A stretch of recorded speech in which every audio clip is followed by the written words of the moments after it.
Représenter le réel, pour moi, c'est d'une certaine manière essayer de donner corps à cet état, à l'état du monde actuel.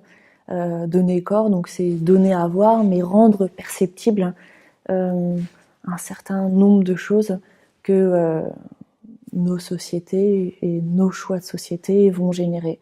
Donc là, par exemple, avec le projet Noir de Carbone, l'idée c'est de donner une présence tangible à ces particules qui sont totalement infimes, invisibles.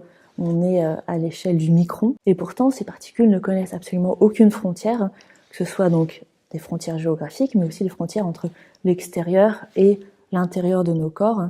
Ces petites particules rentrent à l'intérieur de nos organes et vont changer nos organes du rose au gris. L'idée ici, c'est d'essayer de révéler ces présences intangibles, invisibles, et d'ouvrir vers une sorte de moteur ou d'envie de changement. Le protocole de Noir de Carbone, c'est un projet que j'ai développé avec deux physiciens de l'atmosphère qui travaillent au centre de recherche de la Commission européenne et qui, eux, analysent les flux de polluants dans l'atmosphère. J'ai passé plusieurs jours dans leur laboratoire et essayé de comprendre leurs recherches, leurs différentes études, leurs différents outils.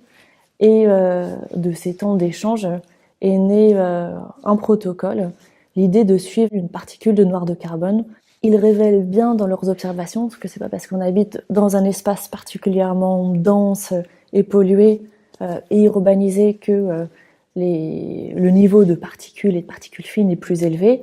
On est dans un monde où tout est flux et ces particules se déplacent et on en retrouve par exemple énormément à la surface de l'Arctique. L'idée a été de trouver un des points les plus sauvages d'Europe. Donc on allait sur l'île de Fer, c'est au nord des Shetlands, au nord de l'Écosse.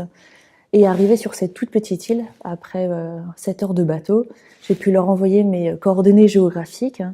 Et à partir de ces données-là, ils ont pu déterminer d'où provenait la particule, donc où elle avait été émise.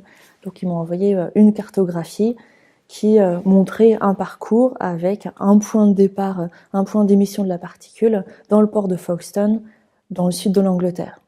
Et donc pendant 3 semaines, l'idée a été de retracer ce parcours en partant du point d'émission à son point d'émission. Donc ça a été 3 semaines de marche, mais aussi de bateau, de bus.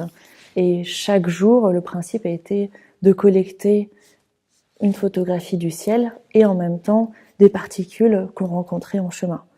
Donc pour chaque jour, on a une photographie du ciel et un masque.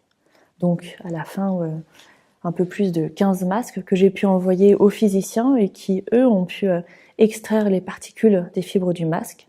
Donc on est arrivé à 15 échantillons qui ont pu être par la suite transformés en encre. Donc chaque photographie a pu être tirée avec en partie quelques particules noires de carbone qui avaient été prélevées dans le ciel le jour où la photographie a été réalisée. Alors qu'est-ce qu'on s'apporte dans une relation entre un artiste ou un chercheur? Bon, en tout cas, ce que je peux leur proposer, c'est de faire un pas de côté qui les pousse à penser autrement un travail du quotidien.